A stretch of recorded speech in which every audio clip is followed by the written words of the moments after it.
Hello friends, welcome to BH knowledge. మనకి తెలంగాణ లేదా ఆంధ్రప్రదేశ్ సంబంధించినటువంటి ఈడబ్ల్యూఎస్ సర్టిఫికేట్ అనేది ఎలా అప్లై చేసుకోవాలో ఈ వీడియోలో చెప్తాను. తెలంగాణ వాళ్ళకి ఎలా అప్లై చేయాలి అండ్ ఆంధ్ర వాళ్ళు ఎలా అప్లై చేయాలి, ఈ రెండింటి గురించి కూడా మీకు క్లియర్గా ఎక్స్ప్లెయిన్ చేస్తాను. వీడియో ఎండింగ్ వరకు చూడండి. అండ్ ఎవరైతే ఫస్ట్ టైం నా ఛానల్ చూస్తున్నారో తప్పకుండా సబ్స్క్రైబ్ చేయండి. ఫస్ట్ మీరు ఈడబ్ల్యూఎస్ సర్టిఫికేట్ తీసుకోవాలనుకుంటే మీకు ఏమేమి ఉండాలి, ఏమేమి ఉండొద్దో చెప్తాను చూడండి. అండ్ ఇక్కడ చూడండి, మీ ఇన్కమ్ అనేది 8 lakhs లోపు అనేది ఉండాలి. అండ్ అగ్రికల్చర్ ల్యాండ్ 5 acres లోపు అనేది ఉండాలి. లేదా మీకు ఫ్లాట్, రెసిడెన్షియల్ ఫ్లాట్ అనమాట, అంటే అపార్ట్మెంట్ అనేది 1000 square feet సంబంధించి లోపు ఉండాలి. అండ్ ఆ తర్వాత మనకి రెసిడెన్షియల్ ఫ్లాట్ మున్సిపాలిటీస్లో, అంటే మున్సిపాలిటీస్లో జాగా అనేది, ల్యాండ్ అనేది మీకు 100 గజాల లోపు ఉండాలన్నమాట. ఆ తర్వాత మనకి residential flat other than municipalities, అంటే మున్సిపాలిటీస్ కాకుండా వేరే చోట ఎక్కడైనా ల్యాండ్ ఉంటే అది 200 గజాల లోపు ఉండాలి. ఓకే, మున్సిపాలిటీస్లో అయితే 100 గజాల లోపు ఉండాలి. అండ్ మున్సిపాలిటీస్ కాకుండా బయట ఉంటే మాత్రం 200 గజాల లోపు ఉండాలి. అలా అయితేనే మీరు ఈడబ్ల్యూఎస్ సర్టిఫికేట్కి ఎలిజిబుల్ అనమాట. అండ్ ఎస్సీ, ఎస్టీ, బీసీ కాని వాళ్ళు మాత్రమే దీనికి అప్లై చేసుకోవాలి. ఎవరికైతే రిజర్వేషన్ వర్తించదో వాళ్ళు మాత్రమే అప్లై చేసుకోవాలి. అండ్ ఫస్ట్ మనం అప్లికేషన్ ప్రాసెస్ అనేది చూద్దాం. ఫస్ట్ మీకు తెలంగాణకు సంబంధించినటువంటి ప్రాసెస్ అనేది చెప్తాను చూడండి. అండ్ పైకి రండి. పైకి వస్తే మీకు ఇది అప్లికేషన్ ఫామ్ అనమాట. అండ్ తెలంగాణ వాళ్ళకి అండ్ ఆంధ్రప్రదేశ్ వాళ్ళకి సంబంధించినటువంటి అప్లికేషన్ ఫామ్ యొక్క లింక్ అనేది మీకు డిస్క్రిప్షన్లో ఇచ్చాను, చూసుకోండి. అండ్ ఫస్ట్ చూడండి, మనకి అప్లికెంట్ నేమ్ అనేది ఎంటర్ చేయండి, అంటే మీ పేరు అనేది ఎంటర్ చేయండి. Relationship son of, daughter of, wife of అంటే మీ ఫాదర్ నేమ్ అనేది ఎంటర్ చేయండి. పెళ్ళి అయితే మీకు మీ మొగుడు పేరు ఎంటర్ చేయండి, అంటే మీ వైఫ్ ఆఫ్, మీ హస్బెండ్ పేరు ఎంటర్ చేయండి. ఆ తర్వాత జెండర్ అనేది ఎంటర్ చేయండి. ఆ తర్వాత డేట్ ఆఫ్ బర్త్ ఎంటర్ చేయండి. మొబైల్ నెంబర్ ఎంటర్ చేయండి. ఆ తర్వాత ఫోన్ నెంబర్, ల్యాండ్ నెంబర్ ఉంటే ఎంటర్ చేయండి. ఆ తర్వాత ఈమెయిల్ ఐడి ఎంటర్ చేయండి. ఆధార్ కార్డ్ నెంబర్ ఎంటర్ చేయండి. రేషన్ కార్డ్ ఎంటర్ చేయండి. క్యాస్ట్, మీరు ఏ క్యాస్ట్ అనేది ఇక్కడ రాయండి. ఆ తర్వాత కిందికి రండి. కిందికి వచ్చిన తర్వాత పర్పస్ ఆఫ్ ఇన్కమ్ సర్టిఫికేట్ అనేది అడుగుతారు, కంపల్సరీ రాయాలన్నమాట. మీరు ఏ పర్పస్ కోసం ఈడబ్ల్యూఎస్ సర్టిఫికేట్ తీసుకుంటున్నారు అనేది కంపల్సరీ ఇక్కడ మెన్షన్ చేయండి. స్టేట్ గవర్నమెంట్ జాబ్ కోసమా, సెంట్రల్ గవర్నమెంట్ జాబ్ కోసమా, లేదా ఏదైనా సంస్థలో అడ్మిషన్ కోసమా, అంటే ఏదైనా చదువుకోవడానికి అడ్మిషన్ కోసమా, ఇది కంపల్సరీ ఇక్కడ మీరు మెన్షన్ చేయాల్సి ఉంటుంది. ఆ తర్వాత ఇక్కడ చూడండి, పర్మనెంట్ అడ్రస్ డీటెయిల్స్ అనేది ఎంటర్ చేయాలి. ఆధార్ కార్డులో ఏ డీటెయిల్స్ ఉన్నాయో అవి మీరు ఎంటర్ చేయండి. కిందికి రండి. కిందికి వస్తే మీకు అండ్ ఆ తర్వాత వచ్చేసి మనకి డీటెయిల్స్ ఆఫ్ అసెట్స్ అనేది అడుగుతారు. అండ్ అగ్రికల్చర్ ల్యాండ్ డీటెయిల్స్ అనేది ఎంటర్ చేయాలి. మీకు ఒకవేళ అగ్రికల్చర్ ల్యాండ్ ఉంటే అవైలబుల్ అని పెట్టి, మీకు ఒకవేళ 5 ఎకరాల లోపు ఉంటే డీటెయిల్స్ అనేది ఎంటర్ చేయండి, లేకపోతే వదిలేసేయండి. ఓకేనా, ఉంటేనే ఎంటర్ చేయండి, లేకపోతే నాట్ అవైలబుల్ మీద క్లిక్ కొట్టండి. ఆ తర్వాత వచ్చేసినది మనకి ఫ్లాట్ అపార్ట్మెంట్ సంబంధించి అనమాట. ఒకవేళ మీకు ఫ్లాట్ అపార్ట్మెంట్ ఉంటే అవైలబుల్ క్లిక్ కొట్టేసి దానికి సంబంధించినటువంటి డీటెయిల్స్ అనేది ఎంటర్ చేయాల్సి ఉంటుంది. అది కూడా 1000 square feet లోపు ఉండాలి అపార్ట్మెంట్ అనేది. ఓకేనా, లేదు మీకు అపార్ట్మెంట్ లేకపోతే నాట్ అవైలబుల్ అనేది టిక్ కొట్టండి. కిందికి రండి. కిందికి వస్తే మనకి రెసిడెన్షియల్ ప్రాపర్టీ అనమాట. మున్సిపాలిటీస్లో మీకు 100 గజాల స్థలం ఉందా అనేది అడుగుతారు. ఒకవేళ మీకు స్థలం లేదనుకోండి, నాట్ అవైలబుల్ అనేది టిక్ కొట్టండి. ఉంటే మాత్రం 100 గజాల లోపు ఉంటే మాత్రం అవైలబుల్ అని పెట్టేసి దానికి సంబంధించిన డీటెయిల్స్ అన్నీ కూడా ఇక్కడ ఎంటర్ చేయాల్సి ఉంటుంది. దాదాపు మీకు లేకపోతే వదిలేసేయండి. ఓకేనా, నాట్ అవైలబుల్ అనేది టిక్ కొట్టండి. ఆ తర్వాత వచ్చేసింది మనకి residential property other than municipalities అనమాట.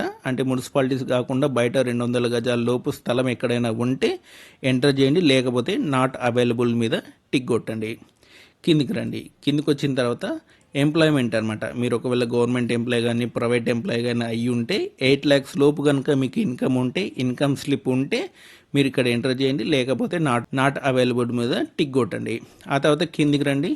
ఇన్కమ్ ఫ్రమ్ బిజినెస్ అనమాట. ఏదైనా మీకు షాప్ బిజినెస్ ఏదైనా ఉంటే మాత్రం దానికి సంబంధించినటువంటి డీటెయిల్స్ అనేది ఎంటర్ చేయండి. ఒకటి గుర్తుపెట్టుకోండి, పై ఇన్కమ్ ఈ కింద ఇన్కమ్ కలిపి 8 lakhs లోపే ఉండాలి, ఎక్కువ ఉండకూడదు. ఓకేనా, ఎక్కువ ఉంటే మాత్రం మళ్ళీ ఈడబ్ల్యూఎస్ సర్టిఫికేట్ అనేది రాదు. ఆ తర్వాత కిందికి రండి. కిందికి వచ్చిన తర్వాత ఈ డిక్లరేషన్ 3 బాక్సులు ఉన్నాయి కదా, ఈ 3 బాక్సులు కూడా టిక్ కొట్టండి.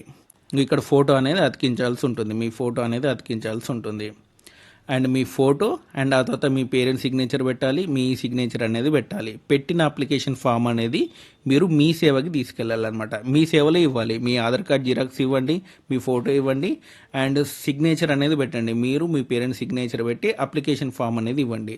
వాళ్ళు అక్కడ ఈడబ్ల్యూఎస్ సర్టిఫికేట్ అప్లై చేస్తారనమాట. 45 రూపీస్ తీసుకుంటారు, కొన్ని చోట్ల 10-20 రూపాయలు ఎక్స్ట్రా తీసుకుంటారు, అది ఇచ్చేయండి. ఓకేనా.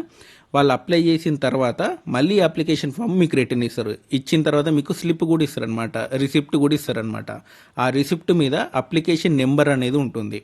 వాళ్ళే రాసిస్తారు, లేదనుకుంటే మాత్రం వాళ్ళు రాయకపోతే మాత్రం మీరు రాసుకోవాల్సి ఉంటుంది. ఇక్కడ మీరు మీ అప్లికేషన్ నెంబర్ అనేది ఇక్కడ రాయండి. ఓకేనా. ఈడబ్ల్యూఎస్ అని చెప్పి అప్లికేషన్ నెంబర్ అనేది ఉంటుంది.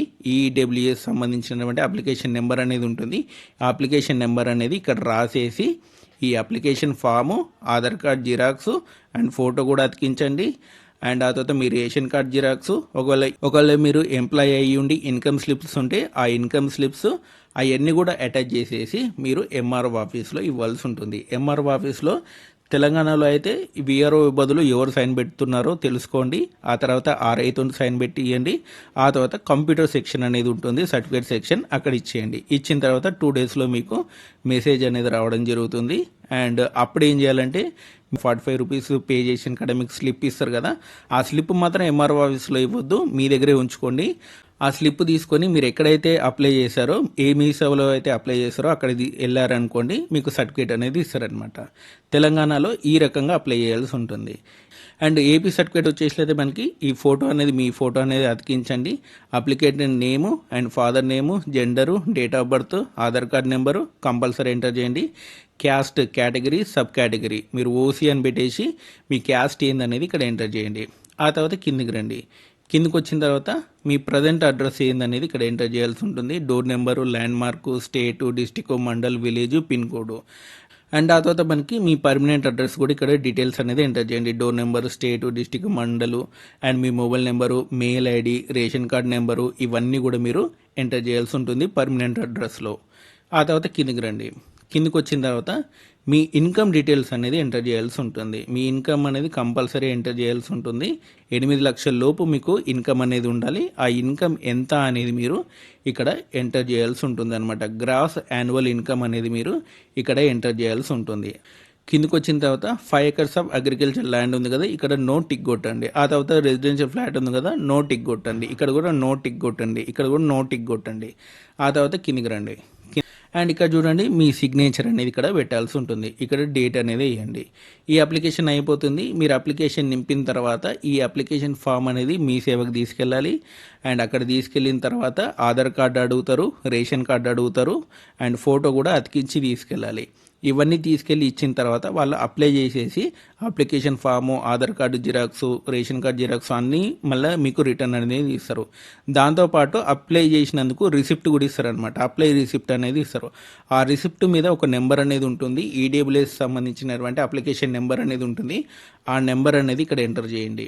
ఓకేనా. ఇక్కడ రాయండి. రాసిన తర్వాత ఈ application form, Aadhaar card xerox, ration card xerox, మీకు ఒకవేళ ఇన్కమ్ ఏదైనా ఉండుంటే, అంటే మీకు గవర్నమెంట్ జాబ్ ఇన్కమ్ కానివ్వండి, ప్రైవేట్ జాబ్ ఇన్కమ్ సంబంధించినటువంటి శాలరీ స్లిప్లు ఉంటే వాటికి సంబంధించి కూడా 2-3 జిరాక్స్లో అటాచ్ చేసేసి ఈ application form, Aadhaar card, ration card, ఆ శాలరీ స్లిప్ల యొక్క జిరాక్స్ ఇవన్నీ కూడా కలిపి మీరు ఎంఆర్ఓ ఆఫీస్లో ఇవ్వాల్సి ఉంటుందన్నమాట. ఓకేనా. రిసిప్ట్ మీ దగ్గరే ఉంచుకోవాలి. ఒక 2 డేస్లో మీకు మెసేజ్ అనేది వస్తుంది. సెల్కి మీ సర్టిఫికేట్ అప్రూవ్ అయినట్టు మెసేజ్ అనేది వస్తుంది. ఆ మెసేజ్ వచ్చిన తర్వాత మీరు ఏం చేయాలంటే, మీరు ఏ మీ సేవలో అయితే అప్లై చేశారో అక్కడికి మీ రిసిప్ట్ అనేది తీసుకెళ్ళండి. ఓకేనా. మీరు మీ సేవలో అప్లై చేస్తారు కదా, రిసిప్ట్ ఇస్తారు కదా, ఆ రిసిప్ట్ మీరు ఎక్కడైతే మీ సేవలో అప్లై చేశారో అక్కడికి వెళ్ళారనుకోండి, ఆ రిసిప్ట్ చూసి చెక్ చేసేసి మీకు సర్టిఫికేట్ అనేది చేస్తారనమాట. ఈ రకంగా మీరు ఈడబ్ల్యూఎస్ సర్టిఫికేట్ అనేది మీరు అప్లై చేసుకోవాల్సి ఉంటుంది. సో ఇదన్నమాట మనకి ఏపీ తెలంగాణకు సంబంధించినటువంటి ఈడబ్ల్యూఎస్ సర్టిఫికేట్ వివరాలు. అండ్ రెండింటి అప్లికేషన్ ఫామ్స్ యొక్క లింక్ అనేది మీకు డిస్క్రిప్షన్లో ఇస్తాను, చూసుకోండి. అండ్ మీకు ఇలాంటి వీడియోస్ కోసం మన ఛానల్ తప్పకుండా సబ్స్క్రైబ్ చేయండి, వీడియో లైక్ చేయండి, షేర్ చేయండి. Thanks for watching.